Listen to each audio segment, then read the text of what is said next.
Okay, so this is round 2 of my video for today's lesson on linear approximations. This is for all of you back home while I'm up at the state cross-country meet that last minute got moved to Thursday instead of Friday thanks to the weather. Apparently I just recorded the last one and the recording had stopped and I didn't realize it. So hopefully we'll make it through this time. So in this section, we're going to learn how to use our tangent lines. Do we know how to make tangent lines? Yes, how to make tangent lines. We need a point and we need a slope. How do you get a slope in calculus? We need a derivative.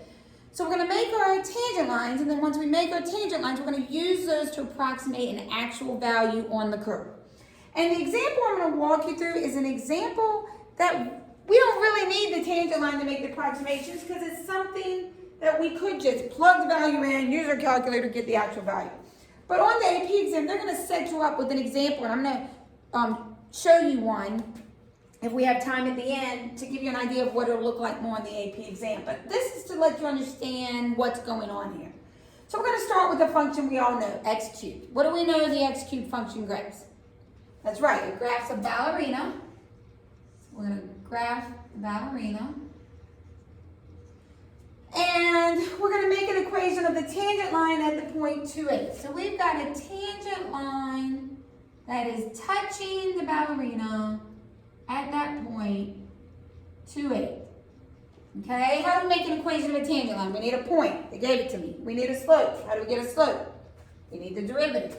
What's the derivative of x cubed? 3x squared. Now we need the slope when x is 2. So 3 times 2 squared is a slope of 12. So our tangent line using point slope is y minus 8 equals 12 times x minus 2.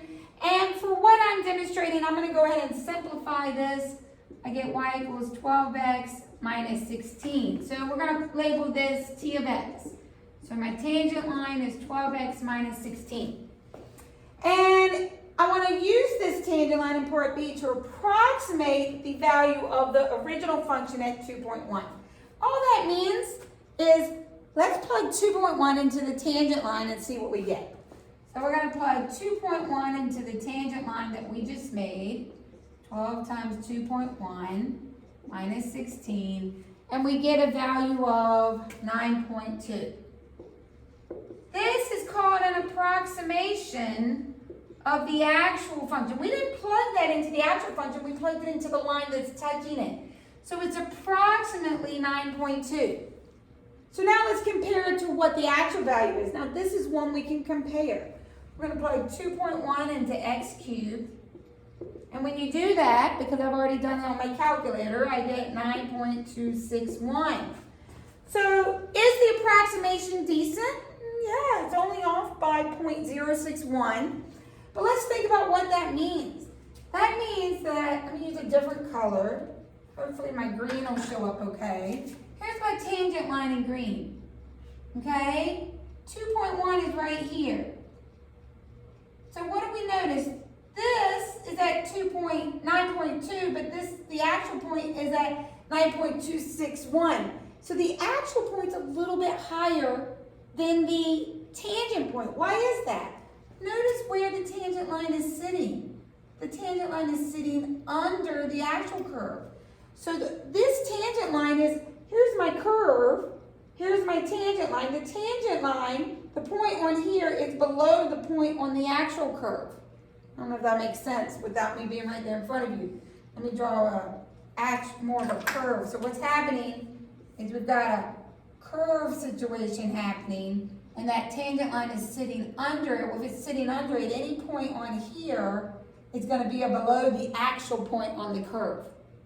So our tangent approximation is a little bit less than the actual point.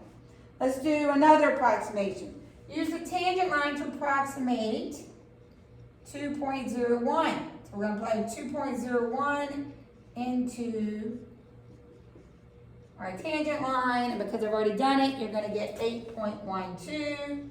So we just approximated, using our tangent line, that the value will be 8.12.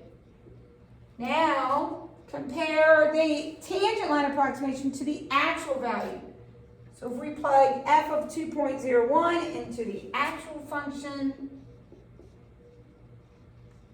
we're going to get 8.120601. That's the approximate value using the tangent line that touches, this is the actual value. What do you notice is happening as I move closer to the point where the tangent line is touching, 2.8? What's happening? At 2.1, it was 9.2. Actual value was 9.261. At 2.01, it was 8.12. Actual value is 8.12061. My tangent line is always a little below the actual value, but it's getting closer and closer to a y value of 8 because it's touching at 2.8. At 2, the tangent line gives me 8. At 2, the actual value is 8. That's because that's where it touches.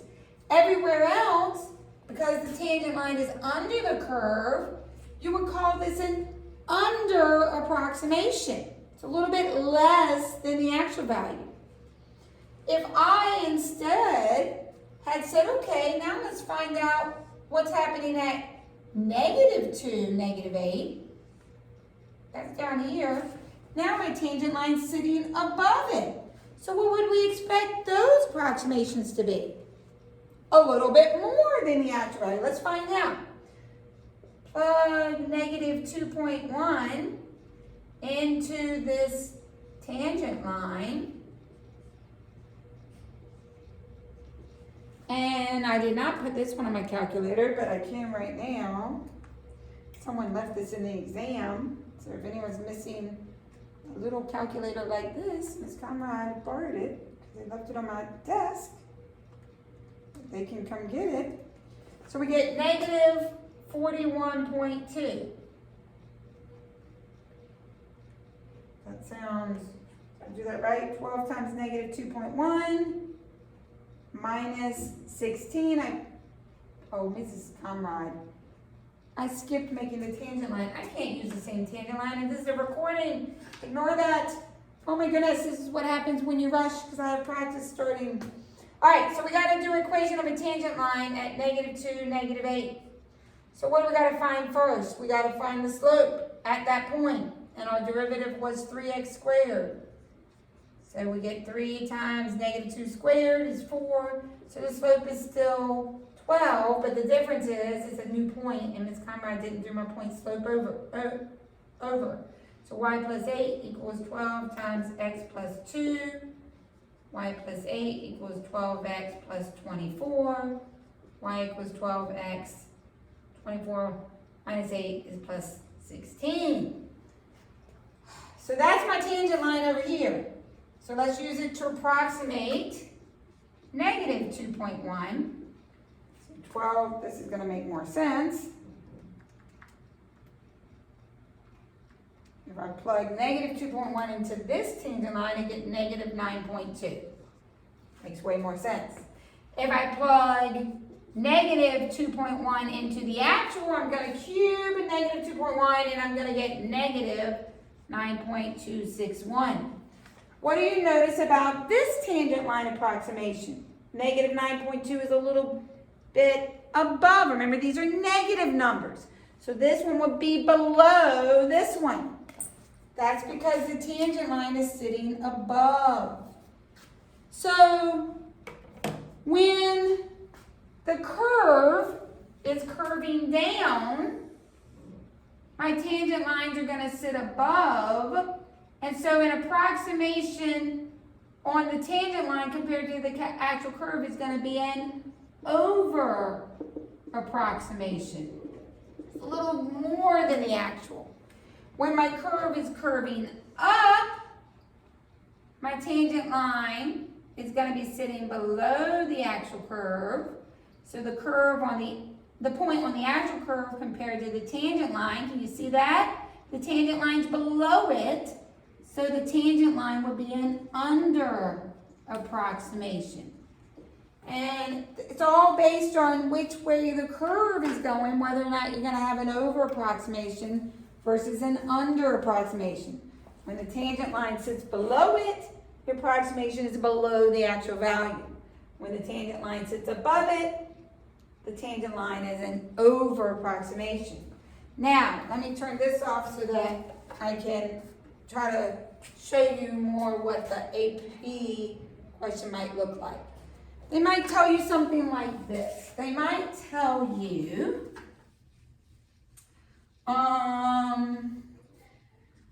that, let's see, that you have a tangent line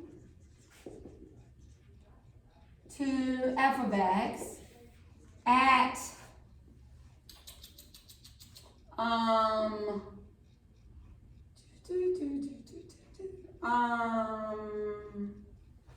let's think, a tangent line to f of x at, I don't know, 3, 1, or we'll just do it at x equals 3, at x equals 3, and let's give this a function 3x plus 4. And they're going to tell you that the derivative at 3 is, let me change this. I'm not going to tell, I'm changing it. Sorry, I'm making this up off the top of my head. So the tangent line to the function is at x equals 3. The slope at 3 is 4. We're going to say the y coordinate is 1. And they're going to ask you to use the tangent line to approximate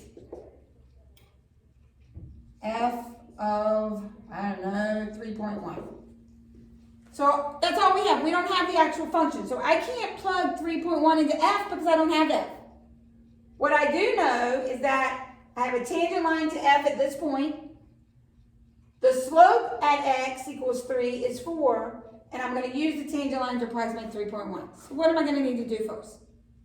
I'm going to need to make the tangent line. Well, we got a point, we got a slope, that's my m. So we can do y minus 1 equals 4 times x minus 3. So y equals 4x minus 12 plus 1, so minus 11. So here's my tangent line. And then we can use that to approximate 3.1. My tangent line at 3.1 is 4 times 3.1 minus 11. So what is that? 12.4 minus 11. So I'm going to get, what is that, 1.4? So this is an approximation. So the approximation for f of 3.1 is approximately 1.4. We don't know the actual. Now, is that an over or an under approximation? Well, once we get further through chapter 4, you're going to be able to answer that. At this point, we don't know if the curve is curving up or if the curve is curving down. But what they might tell you, we're going to learn how to tell that when we get to section 3 of chapter 4. But what they might tell you is that f is concave down. Concave talks about the curvature. When you're concave, you're curving. If I'm curving down, they're telling me that my function does like this. So that means that at the point 3, 1, here's my tangent line. So is 1.4 an over approximation or an under approximation? It would be an over approximation because the tangent line is sitting above the curving down. And we're going to learn more about concavity and how to tell if it's curving down versus curving up when we get to 4.3. So for now, we just need to be able to make the equation of the tangent line and use it to approximate the value, and then we're going to add on more and more about the curvature as we move through chapter 4. The key to the homework questions is on SaintsNet. So once you get off this video, you've got attached to your notes the homework problems. You can work in groups, in pairs, and you can check it on SaintsNet.